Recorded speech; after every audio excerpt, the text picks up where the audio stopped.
बोलता Bihar news channel में देखिए, वामपंथी नेता ने राज्य सरकार पर लगाया गंभीर आरोप। कहा, कांटी में 18 वर्षीय शिवम झा की थाने में पीट कर हत्या कर दी गई थी। मधुबनी जिला स्थित एक मस्जिद के इमाम फिरोज को मुस्लिम होने के नाते हाजत में पिटाई की गई। बिहार में भाजपा जदयू की नीतीश सरकार वेंटिलेटर पर है। वामपंथी नेता दीपांकर भट्टाचार्य ने बिहार सरकार पर इल्जाम लगाया है कि राज्य में नीतीश सरकार का इकबाल खत्म हो गया है। उन्होंने कहा कि बिहार में पूरी तरह पुलिस गुंडा के रूप में काम कर रही है। बगैर FIR, बगैर कोई आरोप पुलिस उठाकर हाजत में बंद कर देती है। पैसा मांगती है, नहीं देने पर हाजत में बंद कर पिटाई की जाती है। भाकपा माले के राष्ट्रीय महासचिव कॉमरेड दीपांकर भट्टाचार्य बिहार राज्य के समस्तीपुर शहर स्थित सर्किट हाउस में प्रेस को संबोधित करते हुए कहा, आज तो लोग सुबह गए थे मुजफ्फरपुर में, कांटी में, जहाँ आप लोगों को पता है कि 6 तारीख सुबह खबर मिली कि एक नौजवान 18 साल के शिवम झा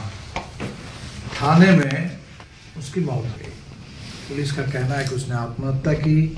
उसके परिवार का, गांव वालों का, सबका कहना है कि उसकी हत्या कर दी गई। तो हम लोग वहाँ पहुँचे थे। उनके माँ से, उनके पिता से, उनके भाई से, मतलब लोगों से बातचीत हुई और जो हम लोगों को पता चला वो बहुत जो तस्वीर बिहार की है बहुत ही खतरनाक। एक नौजवान, कोई अपराधी नहीं है, एक मजदूर है, उसको ऐसे उठा लिया जाता है एक बाइक के इल्जाम में, कोई FIR नहीं, कुछ नहीं, और फिर दबाव बनाया जाता है कि पैसा दे दो तो छोड़ देंगे। और ये गरीब परिवार है, पैसा नहीं दे पाए और उसकी हत्या हो गई। और अभी तक वहाँ कोई कार्रवाई नहीं हुई है। जो इसके लिए जिम्मेदार हैं लोग, उनके ऊपर कोई कार्रवाई नहीं।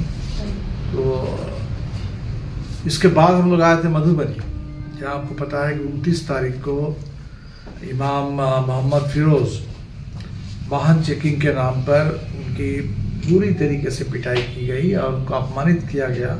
मुस्लिम होने के नाते उनको निशाना बनाया गया। और यहाँ भी अभी तक जो DSP इसके लिए जिम्मेदार हैं उन पर कोई कार्रवाई नहीं।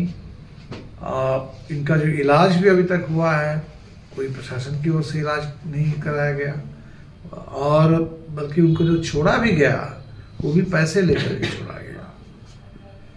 तो पूरे बिहार में जो देख रहे हैं कि जो नीतीश जी सुशासन की बात करते थे, अब सुशासन के नाम पर जो दिख रहा है पुलिस की गुंडागर्दी। पुलिस अब यहाँ वर्दीधारी गुंडे के रूप में सामने दिख रहे हैं, और अफसरशाही और पुलिस के गुंडागर्दी। इसीलिए मुझे लगता है कि बहुत खराब स्थिति है बिहार में। तो और भ्रष्टाचार का भी अड्डा बन गया था ना। तो कुल मिलाकर के भ्रष्टाचार, अफसरशाही और पुलिस बेरोक टोक, बेलगाम पुलिस जुर्म, और थाना जो है हर जगह इसका अड्डा बनते जा रहा है। ये बहुत खतरनाक स्थिति है और हमें लगता है कि बिहार को अब आगे आना होगा लोकतंत्र के लिए, मानवाधिकार की रक्षा करने के लिए, न्याय के लिए, और इस पुलिस पर और इस तानाशाही पर लगाम कसने के लिए। आज दिल्ली का भी चुनाव परिणाम आया और दिल्ली में हमने देखा कि 10 साल से आम आदमी पार्टी की सरकार थी, तो दिल्ली की जनता ने इस बार इस सरकार को बदल दिया। तो हमें तो लगता है कि बिहार के लिए तो दिल्ली का निष्कर्ष एक ही है कि दिल्ली में अगर 10 साल में सरकार बदल जा रही है तो बिहार में 20 साल से जो भारतीय जनता पार्टी और जदयू की सरकार चल रही है, और जो सरकार अब बिहार पर एक बोझ साबित हो रही है। भ्रष्टाचार बढ़ रहा है, अपराध बढ़ रहा है, पुलिस बेलगाम है, बेरोजगारी चरम पर है, पलायन है, गरीबी है। तो इस बिहार में भी अब बदलाव का समय आ गया है। तो पूरे बिहार में हम लोग बदलो बिहार मुहिम चला रहे हैं। बदलो बिहार न्याय यात्रा, पद यात्रा चली बिहार के हर कोने में, हर प्रमंडल में बदलो बिहार समागम हुए, और अब 2 मार्च को गांधी मैदान में बदलो बिहार महाजुटान।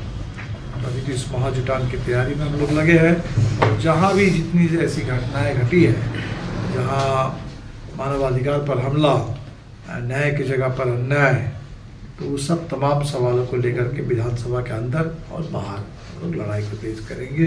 और सबों से अपील है, बिहार में जो भी इंसाफ चाहते हैं वैसे तमाम लोगों से अपील है कि मिल करके लड़ें और इस पुलिस जुल्म पर, यहाँ बिहार के अंदर भ्रष्टाचार पर, अपराध पर और सरकार की चरम विफलता पर एक इसका अंत होना चाहिए और लोगों का आग्रह। बिहार में माले कितने सीटों पर दावेदारी करेगी विधानसभा चुनाव? अभी देखिए चुनाव तो के साथ रहिएगा। अभी तो दिल्ली से चुनाव की शुरुआत हुई इस साल में और कायदे से बिहार से चुनाव का अंत होना चाहिए इस साल। अब पता नहीं, लेकिन चुनाव समय से पहले भी अगर हो जाए तो हो जाए।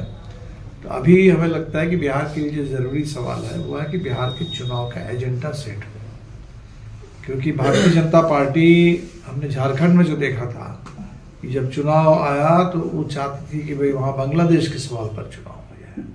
बिहार में भी आप देखते हैं कि जो बिहार के भाजपा के नेता जब भी भाषण देते हैं, पदयात्रा निकालते हैं तो स्वाभिमान यात्रा करते हैं, त्रिशूल बांटते हैं, घुसपैठ की बात करते हैं। तो बिहार के जो असली मुद्दे हैं, रोजगार है, पलायन का सवाल है, गरीबी है। नीतीश जी ने कहा था कि हम 2-2 लाख देंगे गरीबों को, 1 पैसा अभी तक नहीं मिला। जो जाति आधारित गणना हुई उसके बाद 65% आरक्षण तय हुआ, वो 65% आरक्षण अभी भी लागू नहीं हो रहा है। तो बिहार में ये जो मुद्दे हैं, हमें लगता है कि मुद्दों पर चुनाव हो। अभी फिलहाल एजेंडा सेट करना ही इम्पोर्टेंट है और शेष तो जो भी इसलिए संघर्ष की ताकतें हैं, जमीन से जुड़े लोग हैं, तो हमें लगता है कि इन लड़ाइयों को एक मंच पर लाना है। लोकसभा चुनाव के बाद इंडिया गठबंधन में एक बिखराव वाली स्थिति बनी।